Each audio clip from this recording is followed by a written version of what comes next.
Es geólogo, es escritor, es gerente, es político, ha sido ministro de Energía y Minas, de Relaciones Exteriores también, ha sido asesor de algunos de los países petroleros más importantes del mundo, evidentemente Venezuela el primero, es Humberto Calderón Berti. Tanto se habla del petróleo en estos días, entre otras cosas por la guerra ruso que ha impuesto Rusia, ¿no? Y que tiene en vilo a toda Europa, que subió el petróleo en todas partes del mundo.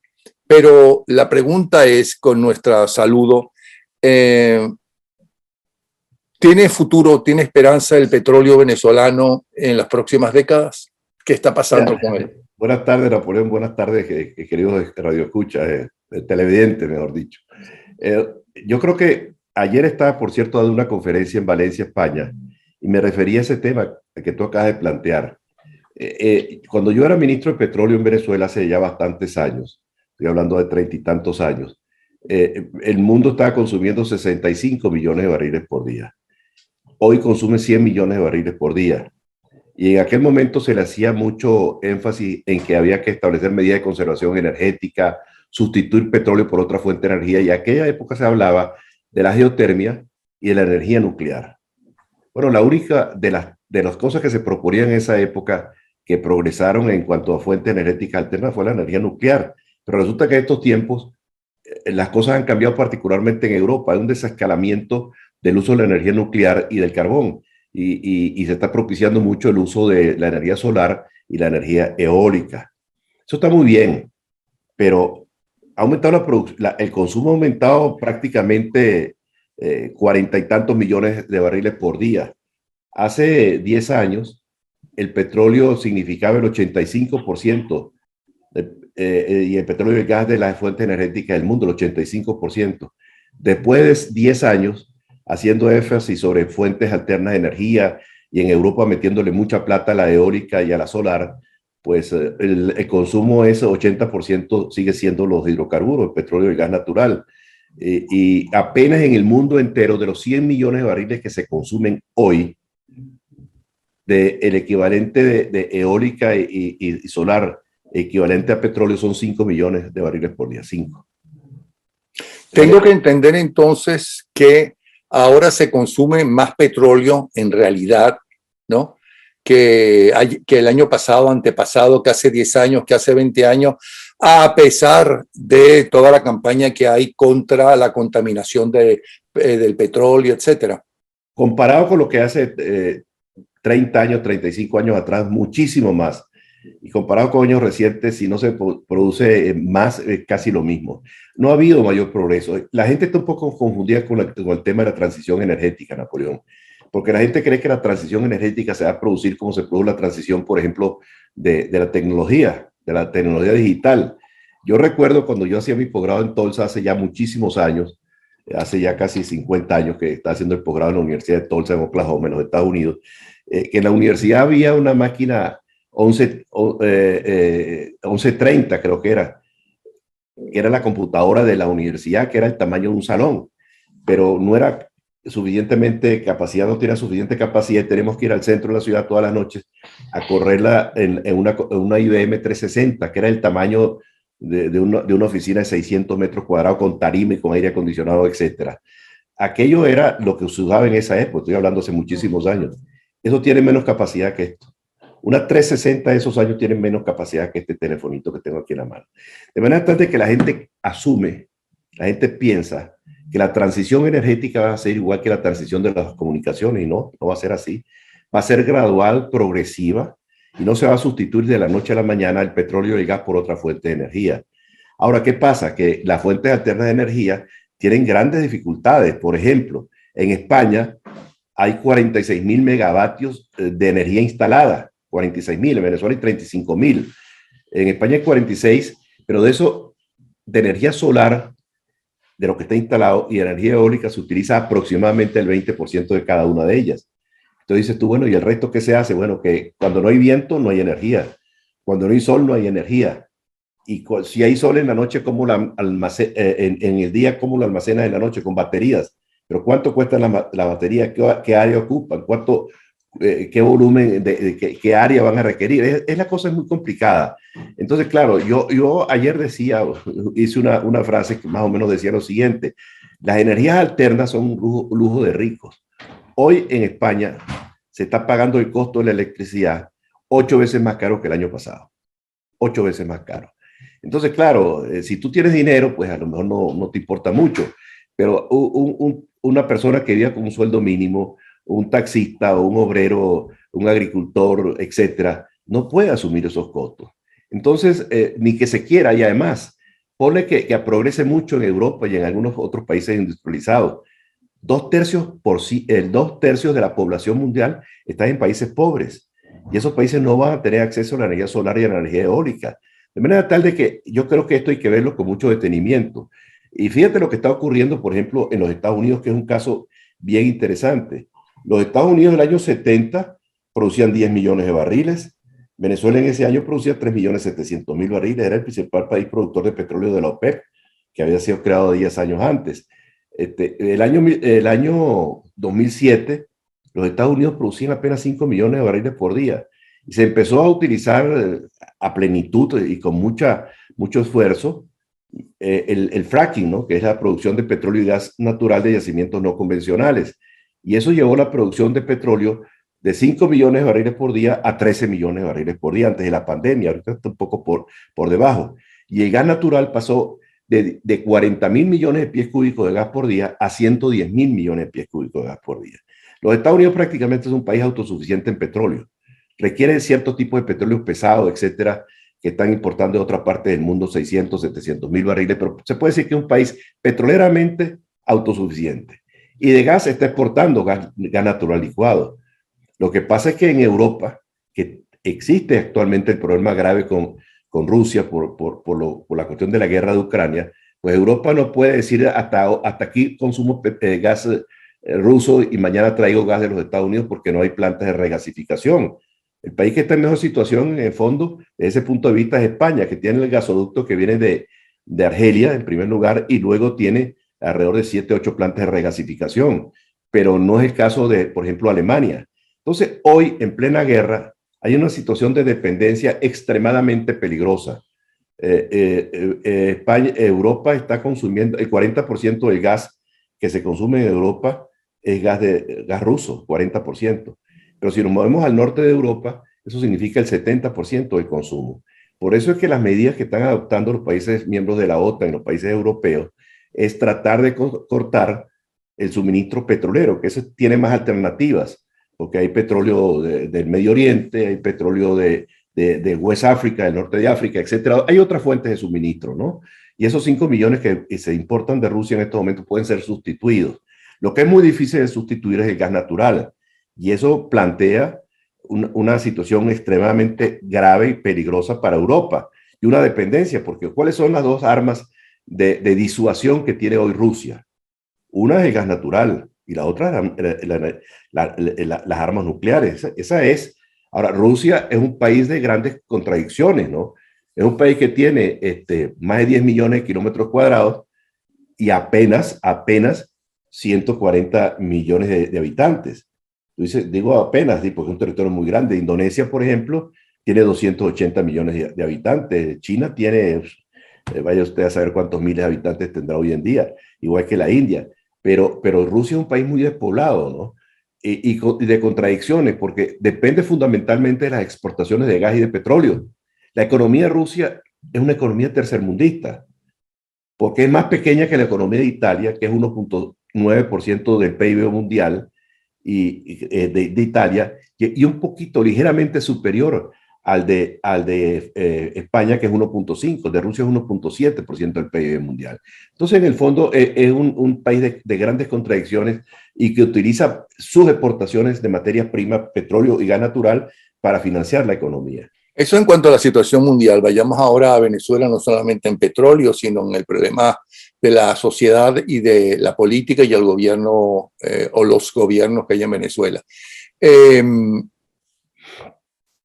La pregunta inicial era, estamos viviendo el ocaso de la industria petrolera venezolana. Con todo esto que acaba de decir, y a pesar de si es cierto o es extremadamente exagerado, que la industria petrolera está en el suelo y que necesita millones de dólares y por lo menos 8 años para ponerse a nivel de lo que estaba antes, tiene futuro, entonces sí puede reestructurarse, inclusive estando esta banda de narcotraficantes en el poder.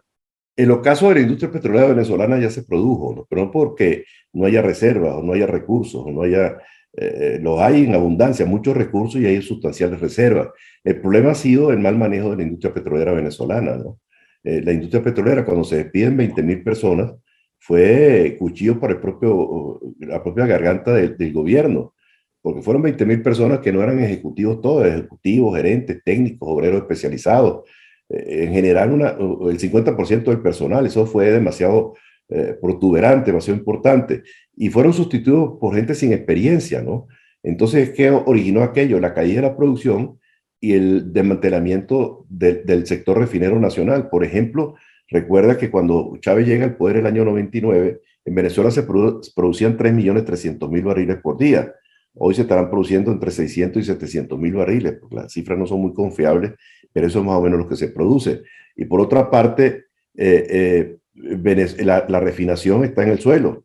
Las refinerías Venezuela tenía cuando Chávez llegó al poder una capacidad de refinación instalada en Venezuela operativa de 1.200.000 barriles por día. Hoy la capacidad de refinación de Venezuela pues estará en el orden de los 200 o 300.000 barriles por día, y me decían que escasamente se llegará a 150.000 barriles. Y eso es lo que te explica la escasez de gasolina y de gasoil que existe en todo el territorio nacional. A excepción de Caracas, pues en territorio nacional no hay suministro permanente cuando nosotros fuimos exportadores durante muchos años. Pero se habla de acuerdos primero fue con Rusia y ahora se habla de acuerdos con Irán. Eso es otra cosa, ¿no? Cuando Chávez se empeña, después de que expulsa a la gente de la industria petrolera, se empeña en traer nuevos actores al sector petrolero venezolano. No lo hace con la intención fundamentalmente de que produjeran petróleo. Bueno, la demostración está a la vista. ¿Cuánto producen los rusos? ¿Cuánto producen los iraníes? ¿Y cuánto producen los chinos en Venezuela? Pues muy poco. Ahora, la intencionalidad era otra, buscar alianzas políticas para tener un cierto escudo de protección frente a lo que pudiera él considerar una amenaza para Venezuela, que no era tal, pero que él la consideraba, que era el caso de los Estados Unidos. Entonces, eso trae a nuevos actores al tablero geopolítico venezolano, que fueron básicamente esos tres países que mencioné anteriormente, de los cuales el más, pues, que pesa más desde el punto de vista geopolítico es Rusia, y que en estos momentos, pues, tiene un papel muy importante por lo que está ocurriendo en Ucrania. Y también se dice que la posibilidad de que estén presentes en las conversaciones que se van a celebrar en México o en cualquier otro sitio, no sé dónde, pero que sería un absoluto contrasentido que estuviera allí Rusia, ¿no? Porque tiene unos intereses muy particulares en el tema. Pero eso es lo que básicamente está pasando. Ahora, ¿Venezuela podrá recuperar su producción? Claro que lo puede recuperar, pero eso va a requerir tiempo, recursos, mucho trabajo, mucho esfuerzo, mucha dedicación. ¿Por qué? Porque básicamente la industria petrolera venezolana pues estaba desmantelada, los campos se han venido abajo porque han sido desmantelados los campos de producción, y las refinerías por falta de mantenimiento pues han sido muy afectadas, que es lo que explica la carencia de gasolina y de gasoil. Ahora, ¿y eso cuánto va a durar? ¿Cuánto va a tardar? ¿Cuándo empieza? ¿Por qué empieza ahora con este acuerdo con Irán o empieza con este anuncio de que van a poner en la bolsa de valores en Wall Street, van a poner todas las empresas que Chávez Frías, por cierto, nacionalizó? Bueno, fíjate, hablando de esto último, en primer lugar, yo creo que no es poner el 10% de las empresas en manos del sector privado, porque el control de las empresas sigue estando en manos del gobierno venezolano, sujeto a las arbitrariedades propias del gobierno venezolano. Pues yo no creo que hay mucha gente que tenga la intención de convertirse en socio minoritario financista de las actividades del gobierno. Eso requeriría que la mayoría accionaria de esas empresas estuviera en manos del sector privado. Eso es una condición sine qua non. Y para que inviertan en el sector petrolero, pues hace falta una nueva legislación de hidrocarburos, una legislación de hidrocarburos que ofrezca garantías para los que van a invertir. Pero parece ser que para Exxon eso no es un problema, ¿no?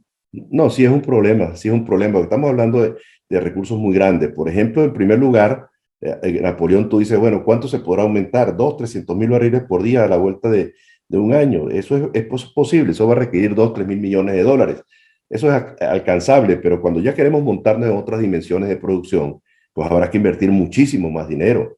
Y eso sí requiere pues inversiones muy cuantiosas que como son muy grandes requieren tiempo también para que puedan amortizarse y ¿Y para que por la qué gente la pueda... Exxon está tan interesada en, a pesar del narcorrégimen, estar dentro?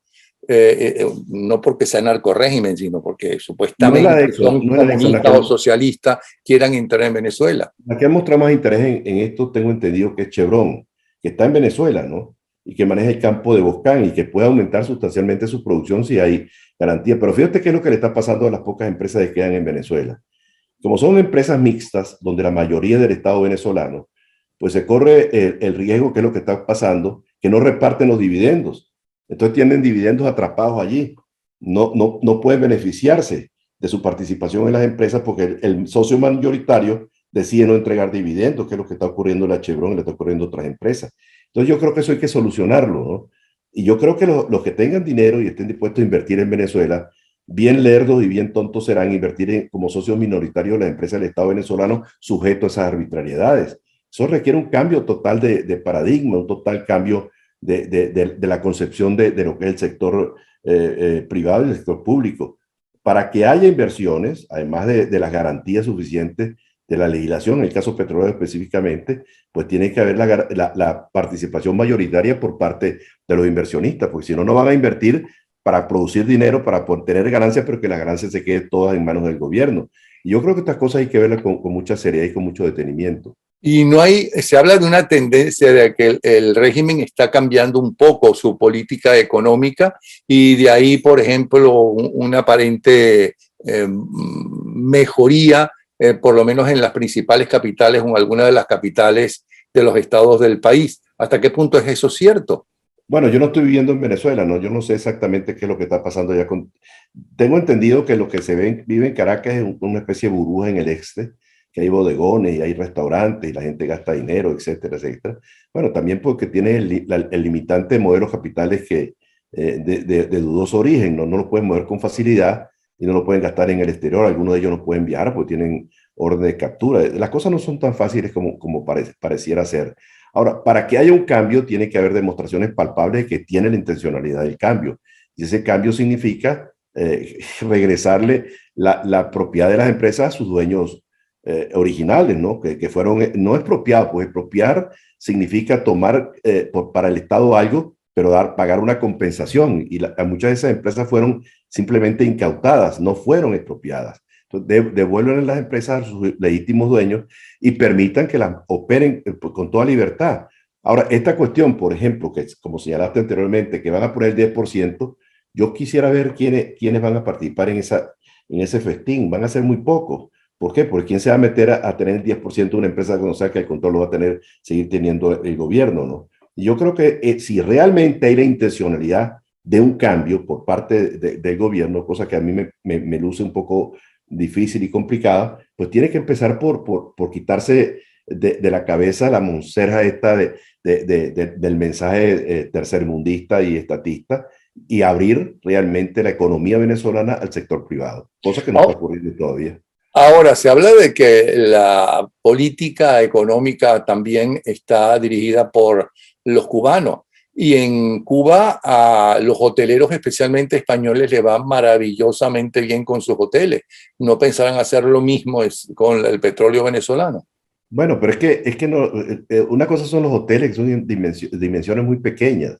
¿Cuánto puede costar un hotel? 50 millones de dólares, 100 millones de dólares. Estamos hablando, en caso venezolano, estamos hablando de Pero miles parece de que es un millones de dólares. negocio, porque si no, no estaría ahí inmediato Claro, toda esa gente no, que está está bien, pero eso es otra dimensión. Pero para que haya una recuperación importante de la industria petrolera, tú vas a requerir 15, 20 mil millones de dólares anuales durante un tiempo prudencial. Pero la industria petrolera venezolana podría tener una gran capacidad de reacción. Todo depende de lo que se haga y cómo se hace. ¿Me entiendes? ¿Por qué? Porque la industria es tan disímil, de tantas dimensiones que pueden participar los grandes jugadores, pero también los pequeños y medianos jugadores del negocio. Por ejemplo, la zona norte del estado Monagas requerirá de grandes actores, porque son zonas profundas, zonas complicadas para manejar, igual que el lago Maracaibo, las zonas más profundas del lago de Maracaibo. Pero, por ejemplo, en el oriente del país hay centenares de campos pequeños, medianos, que pueden ser asumidos por empresarios venezolanos. ¿Entiendes? Que no necesariamente requieren de grandísimos capitales, son campos que producen 500, 1000, 2000 barriles por día, que fácilmente se puede duplicar o triplicar su producción. Pero Eso no para eso tiene que existió, haber... perdón, eso no existió en una época, no hay un tal Mito Juan Claro. que era privado. No, pero eso no existió, existió cuando la apertura petrolera. Cuando la apertura petrolera, había una cantidad de campos pequeños que se denominaron campos marginales en aquel momento, que eran campos que producían entre todos, si tú sumabas toda la producción inicial de todos ellos, sumaban como 140.000 barriles y llegaron a producir la sumatoria de todos como 600.000 barriles por día. Fueron muchas empresas que vinieron, empresas de todo tipo, de todas partes del mundo, vinieron y participaron y levantaron la producción. Lo mismo ocurrió en la faja del Orinoco. La faja fue descubierta en tiempos ancestrales, el año 30, el año 1930, se perforó el pozo La Canoa número 1 y se descubrió petróleo en lo que hoy es la faja. Pero aquello era cuento que había y no se sabía cuánto había. Recuerdo que un profesor mío, José Antonio Galaviz, y un geólogo muy insigne, Hugo Velarde, hicieron por allá en los años 60, 65, una presentación en un congreso petrolero que hablaron que en la faja habían 60.000 millones de barriles. La gente pensó que estaban locos, no, no están locos, no están atinados en cuanto al volumen, que era mucho más que eso. Ahora, la faja es un depósito petrolero muy grande, uno de los más grandes del mundo. Ahora, una cosa es el petróleo que está en el subsuelo, Napoleón, y otra cosa es lo que tú produzcas. Las reservas son las que tú puedes económica y técnicamente producir. Lo demás son recursos. Entonces, esos recursos en la faja son muy, muy grandes. Con los precios actuales, con la tecnología actual, buena parte de los recursos de la faja se pueden convertir en reservas, pero eso requiere inversiones muy importantes y sustanciales. No solamente el cuello de botella no es la producción, el cuello de botella está en el mejoramiento del crudo, porque es crudo entre 6 y 8 grados API. Ese crudo es como una melcocha. Entonces tú la única forma como lo puedes llevar es mezclándolo en el campo, llevarlo a Puerto La Cruz y meterlo en las mejoradoras que habían en Puerto La Cruz, que lamentablemente no están funcionando. Porque eso es lo que hacen las mejoradoras, es que el crudo pesado lo convierte en crudo mediano o crudo, pesado, crudo muy liviano. Ahora, esos son inversiones importantísimas y esos mejoradores están aporreados porque no ha habido mantenimiento. Pero en la FA tendrás que invertir miles de millones de dólares para levantar una producción significativa, importante, como la que había anteriormente cuando Chávez llegó al poder, que habían como 600.000 barriles por día de crudo de la faja.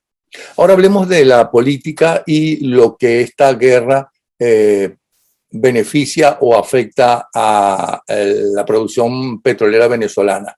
¿Hasta qué punto es conveniente para la producción petrolera venezolana la necesidad de Europa de comprarle, de dejar de comprarle o depender tanto de Rusia, ¿no? Y hasta qué punto es interesante que Venezuela venda ese petróleo a Europa, si es que esa asociación que tiene y ese apoyo de Rusia le interesa. No le interesa. Ni siquiera lo puede hacer porque no hay producción suficiente. Venezuela está produciendo lo que puede producir, 600, 700.000 barriles por día, no más de eso. Habrá que invertir mucho dinero. En estos momentos no hay ninguna solución, ni para Europa ni para los propios Estados Unidos, que tienen que importar como 600.000 barriles por día, que les interesa básicamente el crudo venezolano, el crudo mexicano o el crudo canadiense, que son crudos pesados. Pero ya sabemos la restricción que hay con el oleoducto que viene de Canadá, el Keystone. Ya sabemos la determinación de López Obrador de no exportar crudo pesado que es Maya, hacia el mercado americano, y Venezuela, que no está en capacidad de producir un crudo pesado más de lo que produce, porque realmente no puede en estos momentos, porque no ha habido inversiones. Entonces la situación no es muy fácil, ¿no? La situación es complicada. Venezuela en estos momentos no se puede aprovechar, si eso se puede llamar aprovechamiento, de las circunstancias que está viviendo Europa, porque básicamente no tiene cómo producir más petróleo. Pero las empresas, por ejemplo, petroleras no solamente norteamericanas, sino europeas, por ejemplo, la Shell o la española, no me acuerdo cómo se llama, Repsol, o la italiana, ¿no le interesaría entonces explotar petróleo venezolano y a a los diferentes gobiernos que se explote petróleo, por ejemplo, venezolano? Sí les puede interesar, sí, pero todo depende de las condiciones. Napoleón, vuelvo a lo que dije anteriormente. En las condiciones actuales, legislativas actuales, la ley actual, por una parte, y la tenencia por parte del gobierno venezolano de la mayoría de las acciones, no estimula la inversión, porque no pueden beneficiarse de esa inversión. Chevron, por ejemplo, tengo entendido que tiene miles de millones de dólares atrapados en Venezuela sin podérselo llevar, y otro tanto está ocurriendo con las empresas europeas.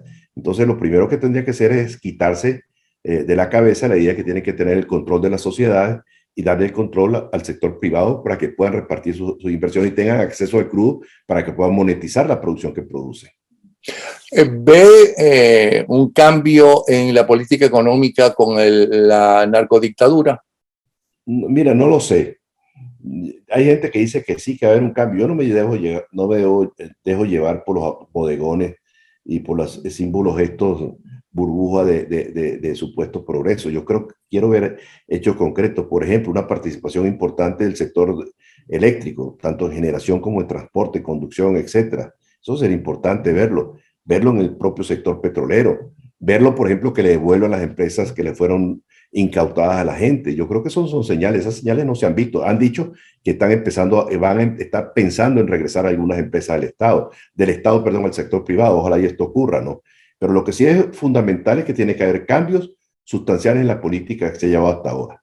Porque si no, Ahora, no hay elecciones. Hablemos de la dirigencia de oposición, de la sociedad de oposición venezolana. ¿Cómo lo ve? Bueno, yo creo que se han cometido demasiados errores, lamentablemente. Esos errores han producido un gran escepticismo por parte de la población. Estamos en una incredulidad generalizada. La gente no cree prácticamente en nadie. Lo que era una esperanza hace 2 años y medio, 3 años, pues se ha ido desvaneciendo en el tiempo. Y la gente está en estos momentos empezando a hablar de candidaturas presidenciales. Yo creo que eso es extemporáneo, es improcedente, es inoportuno, porque yo creo que lo primero que hay que hacer es otras cosas, ¿no?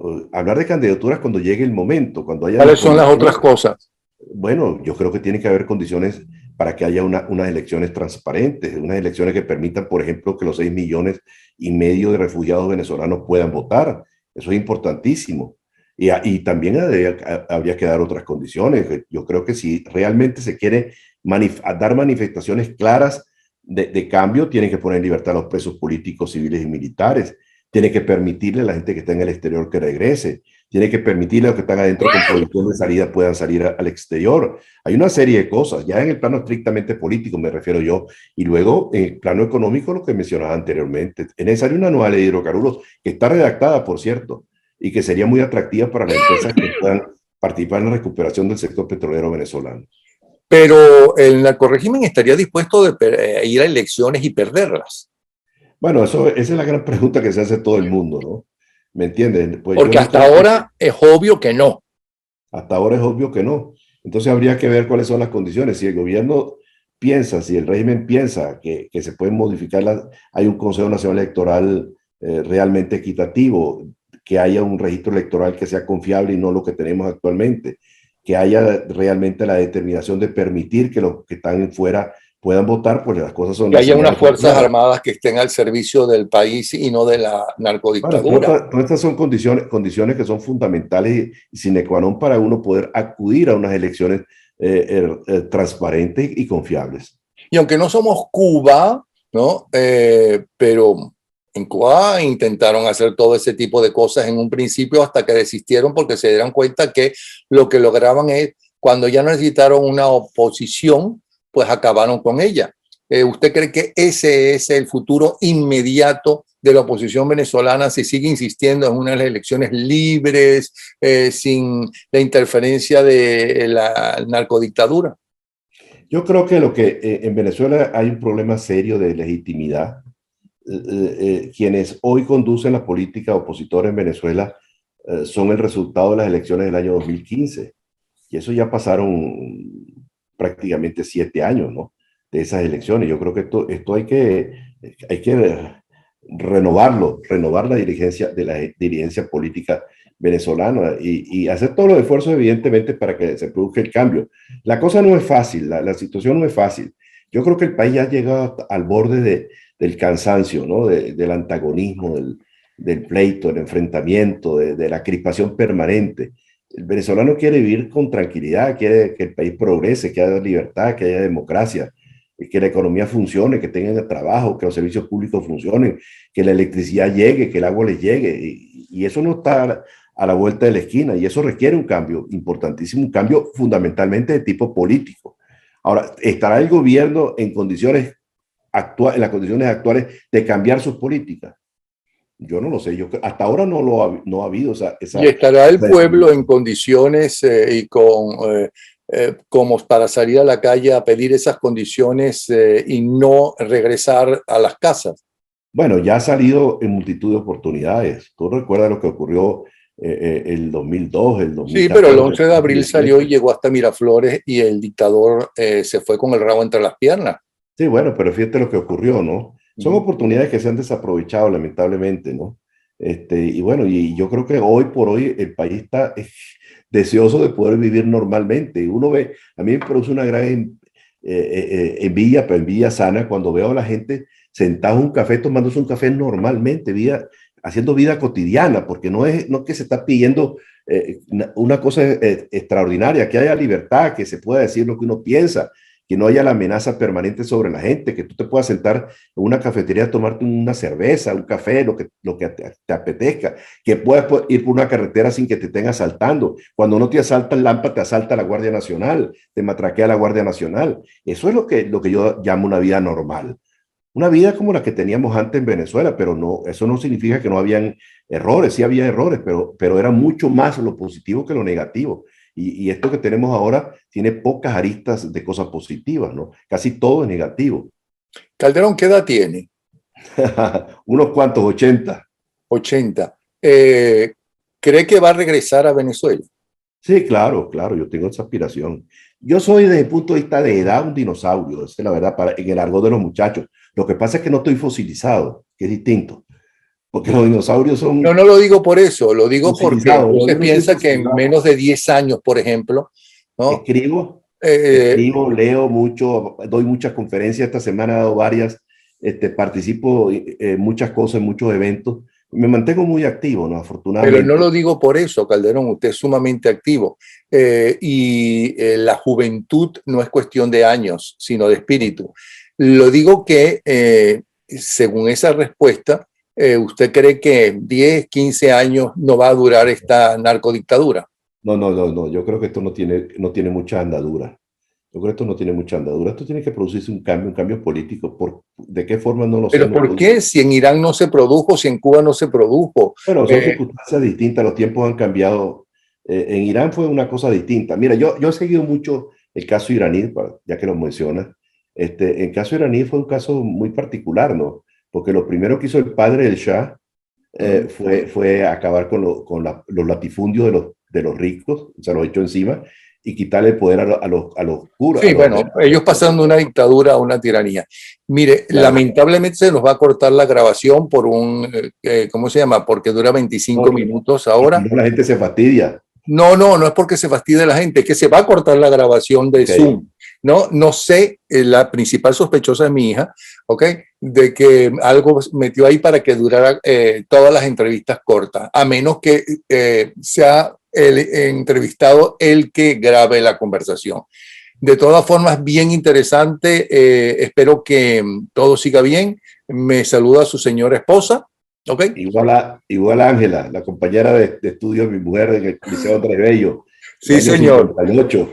Sí, Los tiempos señor. han cambiado. Un fuerte abrazo para todos. Mucha felicidad, Napoleón, y muchas gracias por la invitación. Igualmente, hasta luego.